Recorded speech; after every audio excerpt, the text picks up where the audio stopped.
commune d'Abobo. Quartier avocatier Locos Road. Dans cette cour, ces enfants, comme à leur habitude, jouent ensemble. Mais depuis quelques jours, ils constatent l'absence de leur camarade Melvin, âgée de 3 ans. Mais alors, où est-elle passée? Pour le savoir, nous nous rendons chez ses parents. Là, nous la retrouvons toute seule avec ses jouets. C'est que depuis que sévit le phénomène d'enlèvement d'enfants, ses parents ont pris d'autres mesures. Avant, les enfants étaient laissés pour compte. Quand nous ne sommes pas là, bon, ils sont livrés à eux-mêmes dans la cour, ils s'amusent. Mais depuis que cette histoire est arrivée, il faut dire que vraiment, l'enfant ne sort plus comme ça. Quand elle sort, elle est accompagnée d'un parent. Maintenant, elle ne joue plus dans la cour, elle joue dans la maison ici. Concernant celui qui va à l'école, le matin, comme il y a d'autres enfants ici, ils vont en groupe. Mais quand il s'agit de 17h seulement, on va le chercher. Des mesures qui, si elles sont respectées par tous les parents, pourraient selon lui considérablement réduire ce phénomène d'enlèvement d'enfants. Si moi-même je dois aller acheter quelque chose à la boutique pour revenir chez moi à la maison, ça ne me coûte rien que d'envoyer mon enfant. Et puis sur la route, on va l'interpeller, on va le prendre, ils vont partir avec lui. Vraiment, c'est des choses que vraiment on ne peut plus faire. On ne dit pas que ça va forcément éradiquer la chose, mais ça va diminuer. Des mesures auxquelles adhèrent de nombreux parents. Aujourd'hui, un voisin qui se présente à l'école, on habite la même cour. Si l'enfant l'index vous dit, c'est le voisin, on va avec lui. Donc si les parents ont pris cette décision, moi je crois bien que ce sont de très bonnes décisions. Je décide d'accompagner ma fille à l'école tous les jours. Et puis il finit, il vient vendre au bord. À midi, moi je la chercher aussi. Et puis il vient, on est ici. Elle va faire la journée ici. Et puis à 23h, on sera à la maison. Elle ne peut pas étudier parce qu'il n'y a personne à la maison. En tout cas, ça me fatigue même. En plein échange, nous sommes accostés par une femme d'environ 45 ans.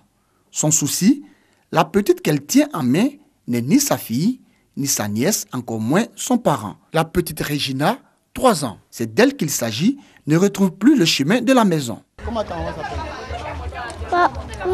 Maman Vito. Et ton papa? Et maman Charles. T'habites où? Où maman j'allais travailler? Moi je suis de passage. Je suis venue voir ma tante et je l'ai manqué. En sortant de la cour, l'enfant s'est jeté sur moi, tout en pleurant, que de l'accompagner chez sa maman. Et moi aussi, comme je suis étranger ici, j'ai commencé à me renseigner un peu partout. Personne ne connaît l'enfant. Donc, en tant qu'une mère, je ne peux pas aussi la laisser et puis partir. C'est ainsi que nous sommes arrivés ici. Dans les échanges, un jeune de 15 ans en classe de 4e, habitant le quartier, la reconnaît. Selon lui, les parents de Regina étaient ses voisins. Mon père est maçon, il est même venu travailler chez nous avec elle. Ils ont même logé chez nous. Récemment, je les ai croisés, elle avec sa mère. Ils sont quittés chez nous, ils ne nous ont pas dit où ils habitent. Ne connaissant pas le nouveau domicile de la famille de Regina, il décide de nous conduire dans le quartier où sa mère et lui s'étaient rencontrés. Une fois arrivés, Marie présente la petite Regina au riverain. Il me dit, il y a une jeune fille qui me dit qu'elle reconnaît l'enfant vers le grand. C'est ainsi que je suis descendue avec elle. Malheureusement, elle n'est connue de personne.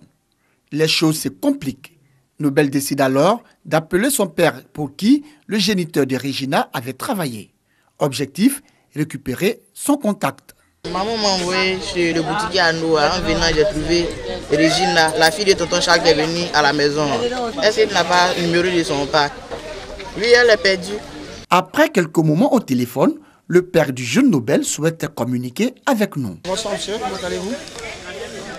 À l'issue de notre conversation, le vœu du père de Nobel conduire la petite Regina chez lui. Non, avons-nous rétorqué. Nous lui demandons de se rendre au commissariat du quartier où la petite Regina sera confiée aux autorités policières. Direction donc le commissariat du 32e arrondissement où la fillette est reçue par le commissaire Zoku Josué.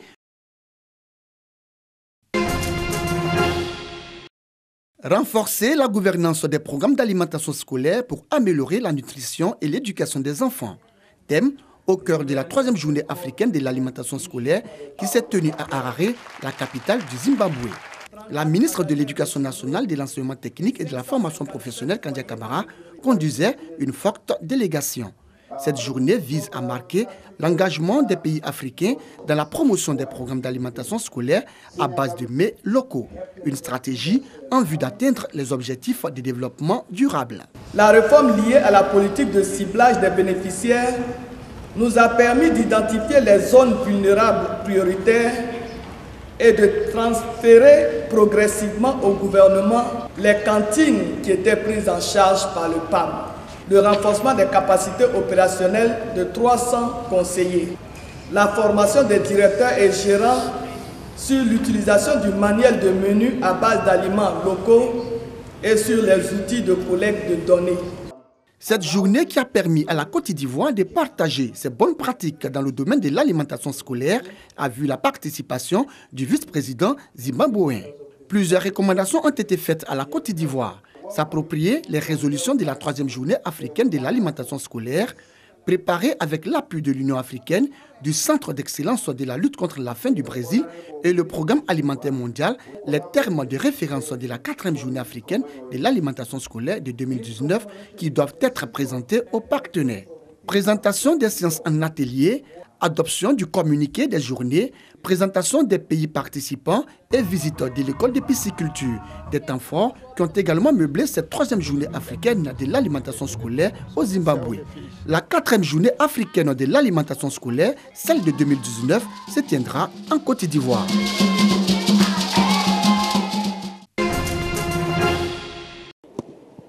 Foot, rugby, volley et hand, le football gaélique, c'est un peu tout ça à la fois. Un ballon rond, un but de football surmonté de poteaux en forme de hache, 2 équipes de 15 qui jouent au pied et à la main. Julien Camard est débutant et découvre les particularités du foot gaélique. Le foot gaélique est de loin le sport le plus populaire. Au début du XXe siècle, préféré au football ou au rugby, il devient même un acte de résistance face aux Britanniques. Mais depuis une vingtaine d'années, le sport se développe petit à petit à travers le monde, et notamment en France, 25 clubs et bientôt 1 millier de licenciés. À elle seule, la Bretagne compte la moitié des clubs français de foot gaélique et organise même son propre championnat. Avec ses racines celtes revendiquées, ce sport irlandais trouve un fort écho dans l'ouest de la France. Il y a un sport d'aspect un peu identitaire en fait à la culture gaélique, culture bretonne. Et la sélection française n'a pas à rougir, elle a même fini vice-championne lors de l'équivalent de la Coupe du monde de football gaélique en 2016.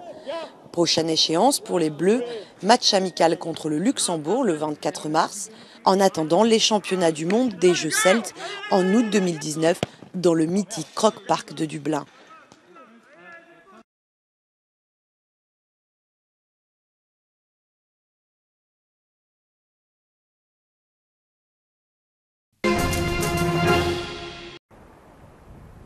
« 40 ans après, à Port-Salle, la marée noire provoquée par le naufrage de l'Amoco Cadiz est encore dans tous les esprits, comme sur les murs de ce restaurant. À l'époque, Jean-Yves Létard a 13 ans et face à la catastrophe, avec ses copains, il décide de se mobiliser. Pendant des jours, l'Amoco Cadiz crache ses 220 000 tonnes de brut sur le littoral breton. Très vite, des centaines de volontaires affluent des 4 coins de France et même de Belgique. Mais les premiers mobilisés pour le nettoyage sont les agriculteurs du secteur. Pendant 3 jours, Jean-Yves Pelaine a pompé le mazout à l'aide de sa tonne à lisier, seul matériel adapté. Une solidarité qui s'illustre dans le combat judiciaire mené par les élus. Dès septembre 1978, 92 communes du Finistère et des Côtes-d'Armor se rassemblent pour attaquer à Chicago la Standard Oil of Indiana, géant mondial du pétrole et maison mère de l'Amoco Cadiz. C'était un peu naïf, comme on dit. Et la persévérance a payé. Après 14 années de lutte, la Standard Oil of Indiana est reconnue seule responsable de la catastrophe par la justice américaine. Elle doit verser l'équivalent de 34 millions d'euros aux communes bretonnes et 160 millions à l'État français. Une première qui restera dans l'histoire.